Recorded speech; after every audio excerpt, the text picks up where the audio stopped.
So what really was the intention behind the raid that was carried out early morning today on a Karnataka minister? Is it just coincidence that the site, one of the sites of the raid, was a resort where over 40 MLAs of the Congress from Gujarat are holed up just days before they are to vote in the Rajya Sabha elections? Is this, as the Congress claims, an attempt to intimidate these MLAs, or simply a case of the law catching up? Early morning, a sudden flutter at the Eagleton Resort in Bengaluru.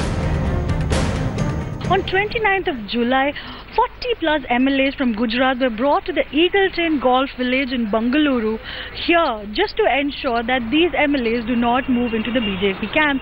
The Congress has been giving them technical workshop and a luxury trip treatment, and here at the Eagleton Resort, on the 5th day, we are seeing that an IT raid is being conducted to see if there is any movement of cash for these MLAs to make them stay here.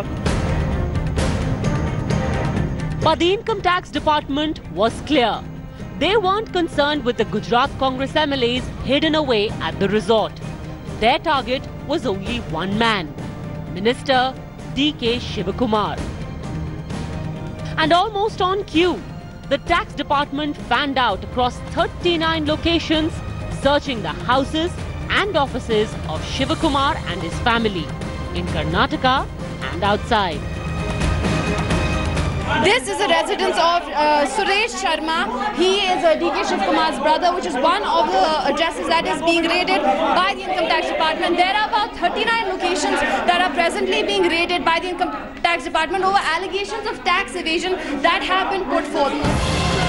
Considering the location of the place and identity of person raided, naturally the Congress was convinced the raids were part of a witch hunt, an attempt to intimidate the party's MLAs and subvert the Rajya Sabha election bid of Ahmed Patel. Amit Shah and Modi, this purposely they are doing for this, because of only Rajya Sabha election in Gujarat. They are already decided where they are going to lose in Gujarat. The Congress, unconvinced, also questioned the need of paramilitary forces accompanying the raiding party, calling it a clear case of intimidation. बिना चुनाव आयोग के पूछे कोई भी central police force या central force का कोई भी अधिकारी वहां नहीं जा सकता. But here are things the Congress leaves unanswered. How does it explain the recovery of several crores from Shivakumar's houses in Bengaluru and Delhi? Why was he trying to destroy documents when sleuths caught up with him at the resort? And has any other MLA than Shivakumar been contacted by the IT department? With Nolan Pinto, Akshay Nath in Bengaluru and Moshmi Singh and Ilma Hassan in Delhi, Bureau Report, India Today. It's a funny day because both the parties at this point, the Congress and the BJP, are in the people's court. So let's get started with the BJP. Gopal Krishna Agrawal, national spokesperson of the BJP, is joining us, and Sanjay Jha of the Congress is also with us. So Mr. Agrawal, did you just wake up today to the fact that there was corruption being done by the Karnataka minister and engineer these raids?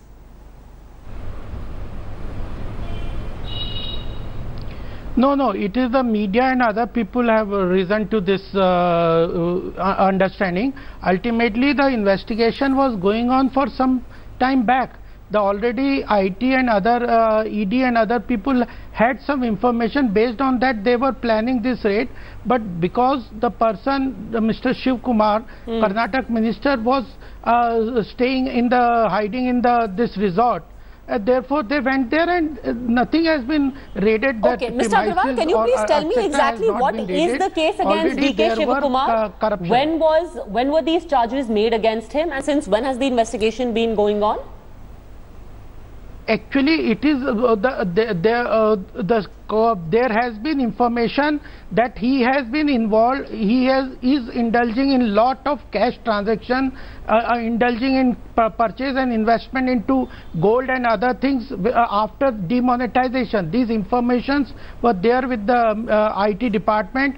They were having information of large cash being stashed at his premises. These were some of the information that they were investigating and collating the informations. Therefore, they wanted to question him and search him and ask for those informations. That was already planned. That was being done. So this was in the works for quite some time. You're saying the fact that it happened today when 40 MLAs were there, at least 40 MLAs of the Congress were there in that very resort being guarded by this very person, it's sheer coincidence.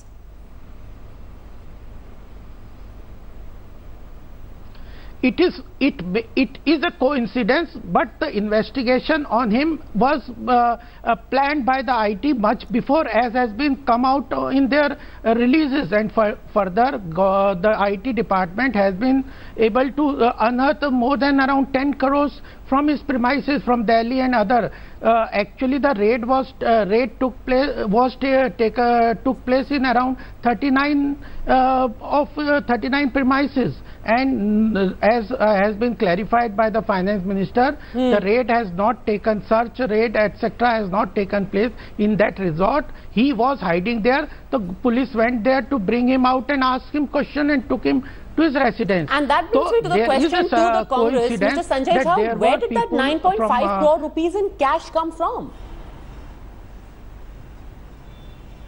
Padmaja, before I answer that question, let me tell you that the Congress party has filed an official complaint with the Election Commission against the Bharatiya Janata Party for offering over rupees 10 crores to Mr. Gamit, to Mr. Gavit and Mr. Patel, 3 of the Congress MLAs in Gujarat. This is on record, it's a public document, this is not any empty rhetoric. Now, as far as you raised some very valid points that against Mr. D. Shivakumar, I mean, this entire organized conspiracy to try and defeat Mr. Ahmed Patel is Mr. now reaching absurd levels. The documented fact that you're speaking of, even that cash is hard cash. We can see it. There are wads of cash. 9.5 crore rupees is no small amount. Where did it come from? What was it meant for? Padmaja, let me answer you very quickly. See, the point is that he was as our coordinate for ensuring that these 43 MLAs who were being hounded, intimidated and offered some fantastic financial enrollments by the BJP in hard cash, that we managed to salvage them, and therefore this absolutely absurd spectacle. Let me tell you that I will be very honest with you, I was shocked and stunned to know that we had to go to such extreme lengths. No, because I'm sorry, I didn't understand your logic. So this 9.5 crore rupees in cash was your counter-inducement to your hounded MLAs. Let me answer you. Padmaja. The point we are making is that any investigation being done against anyone, and we have been saying that repeatedly, if anybody believes that the cash recovery is related directly to what Mr. Shivakumar is responsible for, that he will address it in the court of law.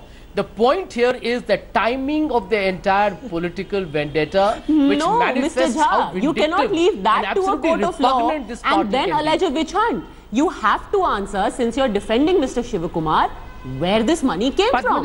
Can I just say a point? Well, let me tell you, where Mr. Gopal Agarwal is actually trying to take every... Just 1 minute. Agarwal Saheb, जरा दूसरों को भी सुना कीजिए. जरा दूसरों को भी सुना कीजिए, क्योंकि आपके जो अध्यक्ष है ना, उन्हीं पर आरोप लगा हुआ है कि वो लोगों को खरीदने की कोशिश कर रहे हैं. यहाँ पर आप तो एक तरीके से बाजार बना दिया है आप लोगों ने तो बाजार बना दिया है राजनीति का. But Padmaja, just to answer your question, we have said it again and we'll repeat what we said, that this is a brazen act of political vendetta. The cash recovery itself, by the way, is something that is going to be questioned by the party. 9.5 crore लेके तो आप भी बाजार में खड़े हैं. ये 9.5 करोड़ का आप क्या करने वाले थे बाजार में? उल्टा सवाल तो आपसे भी पूछा जाएगा. Let me tell you. या Padmaja जी, मैं आपको जवाब में इतना ही कहूंगा that the Bharatiya Janata Party is capable, and I'm not going to make the detailed suspicion that we have.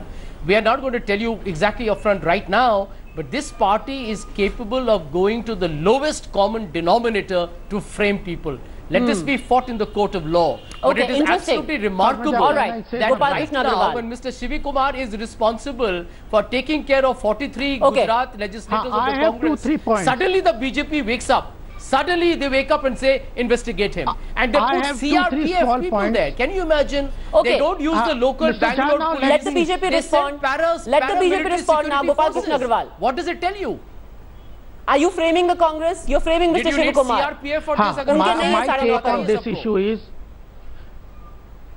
no, the issue is that we accept that they can question us on intention, etc. That is a different issue. But the thing is that they are it is the Congress which is linking the raid on Shivakumar with the Gujarat MLAs staying in his resort. We are not linking. We are saying it's a separate issue. It is Congress that is linking these two issues. And now they are saying that it is connected with this 9.5 crore is connected with those MLAs. The issue is they have to answer why this cash was stashed in his premises. Second thing is IT department and other had information that large amount of cash was taking transactions was being done by Shivakumar, and they have lot of things to explain. For that IT department went for questioning, and before also when they went for questioning or asking him to take him to his residence, he was hiding in the resort, therefore they had to enter it, and he tried that he was trying to destroy some papers. The documents which evidence has that's what the IT sleuths are saying. He was trying to burn some papers. He tore those. The finance minister said he was trying to tear papers. They have taken control of those documents. Well, let me tell you, the finance minister was contradicted by the legislators who are there in the guest house, saying that even they were raided. 1 minute. Agarwal Saab, kindly listen to other people, sir. Even the other Gujarat legislators who've got nothing to do with the case being investigated were actually checked. They have already contradicted the finance minister. But 1 minute, let me finish. Let me finish. Isn't it very strange? Isn't it very strange? Don't you find it very queer? Agarwal Sahab, why are we doing this slugfest? You can speak and then I will speak. Are you finished? Then I will speak after you. You finish, then I will answer. You finish. First you finish. I have no problem. I have two questions to you. Yes. Go ahead and make your wild allegations. I will answer you. You have every right to question our intention. Okay. Yes, just listen. You have every right to question our intention. Okay, question it. We want you to answer the fact of the case, why he was hiding first in the resort. Second thing, why he was trying to destroy the evidence when the IT sleuth went for him. The third is the cash has been found in possession of his premises. He should answer these. These are the facts. He should answer or you should answer. You now? You can question so you have 3 questions. We will answer Let's Agarwal Sahab, now kindly take a deep breath. I'll answer you. Did he tear documents? Was the money his? Where did it come from? Let me answer you, Agarwal Sahab. Yeah. Now the first one is again a brazen lie by the BJP. Now BJP's ability to manufacture lies is got an uninterrupted supply, but that's their problem. He was not hiding. He is, by the way, the official Congress party coordinate to look after the 43 legislators there. Mr. Agarwal, you are wrong. The second point, and this is very critical, you are saying that he was destroying documents. We are saying he wasn't destroying documents. You know, it's like your word versus mine. I mean, end of day, please don't try and indulge in these very, very pedestrian tactics. If there was any evidence, he would not be tearing it in front of an income tax officer who would have destroyed it long time ago. The third point is very strange that you are finding cash during these 40 places that you have gone to, and you haven't said which place has the cash been found, what is the distribution of this cash. But then this allegation has suddenly come up because the world is discussing the Congress party's official complaint against you, against Amit Shah, against Narendra Modi's BJP, that you are buying out our MLAs for 10 crores. Their names are there. They have gone on record. They are willing to come on television and give you the details. And the final charge against you, Gopal Krishna Agrawal, before we end this, using ED, why was the Central Forces called to in? Intimidate the Congress party. And in fact, Shakti Singh Gohil has tweeted a video saying armed men were brought in. Was the state informed? Exactly. No, the issue was that the issue was to keep the secrecy, and the state government, state police was they must have thought of a reason for that. That they did not want to secrecy was the issue. They did not want the state government to be involved, because what they are saying, the government is saying that 982 crores penalty was put on the 77-acre farm possessed where they were staying. Already these issues were there, and the government has information that lot of cash was being circulated. So that was the information. They wanted to keep it secret. That is the thing that the income tax department will answer. They can question, these issues can be answered, but ultimately if you link them to a Gujarat MLA, that's a wild linking, that there is no issue. How can you link? You can ask why Central Forces were involved. Just a huge coincidence, something which was in the works for quite a while, just happened to materialize today. I think both sides have had their say. The facts are out there. The viewers have seen what has happened over the last 12 hours. As always, the judgment is best left to them. For the time being, thank you very much, Mr. Sanjay Jha, Gopal Krishna Agrawal, for joining us in the People's Court. The other big story that we're tracking today, and it's a bizarre one. It comes from Patna, where a medical institute has a rather strange form for all new joinees. Women who are joining this medical institute need to declare whether they are virgins or not. What possibly could be the reasoning behind that? Find out. Bachelor, widower, or virgin. Those are the choices available to new hospital employees in Patna. The marriage declaration form is applicable for hospital employees and freshly recruited doctors and nursing staff. Women employees, apart from declaring status regarding their virginity, have also been asked to provide details on whether they are married to a person who has other wives or not. Once confronted, the Patna Institute officials scurried for a defense. AIIMS new Delhi के rules में भी वही चीज़ है, same to same form यहाँ है। Rule तो rule है, सबके लिए बराबर है, और इसका लोग अलग मतलब निकाल रहे हैं, मीन मेक निकाल रहे हैं, लेकिन इसमें उसकी मतलब ये होती है कि आप अनमैरिड हैं या married. So it seems, for the institute, unmarried and virgin status can be used interchangeably. ये पूछना एक निजता का अधिकार का उल्लंघन है, साथ में मानवाधिकार का उल्लंघन है, और ऐसे शब्दों का प्रयोग, चाहे उसका मतलब जो भी निकलता हो, उचित नहीं है। किसी को हक नहीं है, किसी को यह अधिकार नहीं है कि निजता से संबंधित सवाल किसी से पूछा जाए और डिक्लेयर करने के लिए उसे बाधित किया जाए। ये गलत, बिल्कुल कॉग्निजेंस लेगा और इस पे सख्त कार्रवाई की जाएगी और उसको देखा जाएगा। The next generation doctors are facing medieval mentality. We ask, should any institute be allowed to ask questions which are downright invasive? With Rohit Kumar Singh in Patna, Bureau Report, India Today. Dr. Sunil Singh, who's on the governing council of the Indira Gandhi Medical Institute in Patna, is joining us live now. Dr. Sunil Singh, is it interchangeable, the words virgin and unmarried? No, I personally said that these kind of usage of words to declare that somebody, some female is virgin or not, it is an encroachment on the right to privacy, it is the encroachment on the woman empowerment, and it is also infringement on the human rights. I mean, inadvertently, if it is so, I'll bring this to the notice of the institute administration through your stream channel, that they should rectify it and replace it with the word which does not hurt any individual or a group of individuals. Because asking these questions, to me, according to me, is not very proper. And if at all it is not rectified, no, but Dr. Singh, I want to ask, why is it even material for anyone who's working in a hospital to declare whether they are married, single, bachelor, virgin? Why is it material?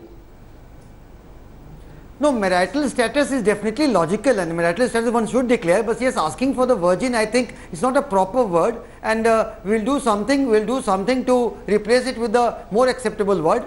This is not very proper, but we'll explain. But asking for the marital status. You say you have found this objectionable. Have you brought it up with the governing council? What was the reasoning for not doing away with it? Why haven't they done away with it yet?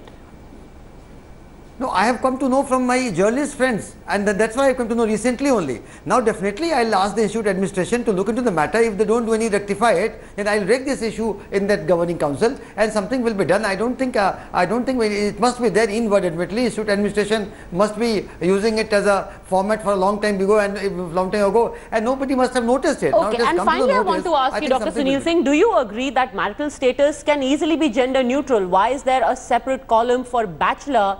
And then I'm assuming for women, they need to specify whether they are virgin or unmarried. I mean, why do men have the option of declaring that they are bachelors but women don't? Yeah, definitely yes. I mean, marital status could have been there, and so much of columns written there is not required in today's era. And inadvertently, I think it's written virgin, and virgin word means something else, so it should not have been there. But definitely, the institute administration will do something about it, and the matter has come to your esteemed channel. The institute definitely will take cognizance of it and definitely will rectify it. I hope so. If not, we will raise this issue in the governing council. Okay, Dr. Sunil Singh, we'll take you on your word. Thank you very much for having recognized that this is hugely problematic. The institute also claims that this is a document that is also used at the All India Institute of Medical Sciences. So we will follow up on this story in AIIMS as well. For now, thank you very much for having joined us in the People's Court, the place where you get your right to be heard. See you tomorrow.